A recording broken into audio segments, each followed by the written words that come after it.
Hi friends, একটা নতুন recipe নিয়ে তোমাদের সামনে চলে আসলাম। আজ আমি তৈরি করব কুমড়ো ফুলের বড়া। আর কিভাবে তৈরি করি সেটাই খুব ভালো করে মন দিয়ে দেখো।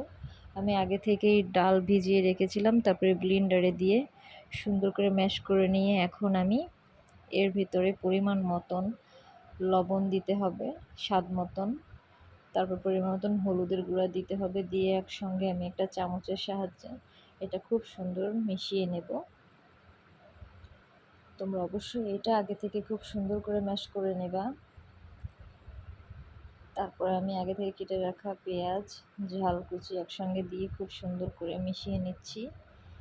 তারপরে এই যে চলে এলো কুমড়ো ফুলের বড়া, মানে যেটা তোমাদের বলছিলাম, এই যে কুমড়ো ফুল আমি আগে থেকে সুন্দর করে ধুয়ে বেছে রেখেছিলাম।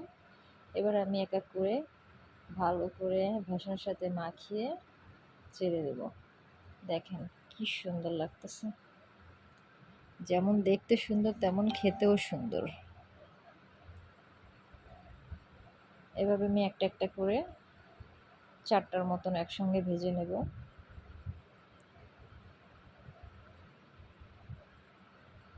আমার আগে থেকে যে ফুলটা আগে দিয়েছিলাম সেটা আগে একটু বেশি ভাজা হয়ে গেছে, উল্টে দিলাম। এবার পাশেরগুলা একটু ভাজা হলেই উল্টাই পুল্টাই দেব।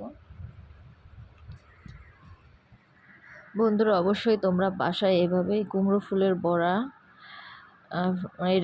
আমি যেভাবে করছি এভাবে ট্রাই করে দেখবো, অবশ্যই খুব মজা পাবা। আর আমার বাসাতে সবাই অনেক বেশি পছন্দ করে কুমড়ো ফুলের বড়া। আর আমি তো অনেক বেশি, আমার ভাজা হয়ে গেছে প্রায়। আমরা একটু বেশি একটু মচমচে করে ভাজা করে নিচ্ছি, কারণ মচমচে করে ভাজা করে নিলে বেশি স্বাদ লাগে, ভিতরে একটু কাঁচা কাঁচা থাকে না। এর জন্য অল্প অল্প জাল দিয়ে মচমচ করে ভেজে নিচ্ছি। অবশ্যই তোমরা কমেন্টসে জানাবা যে কেমন হলো, এবং তোমরা তৈরি করে আমাকে জানাবা যে কেমন খেতে হয়েছে। সবাই ভালো থাকো, সুস্থ থাকো, টাটা।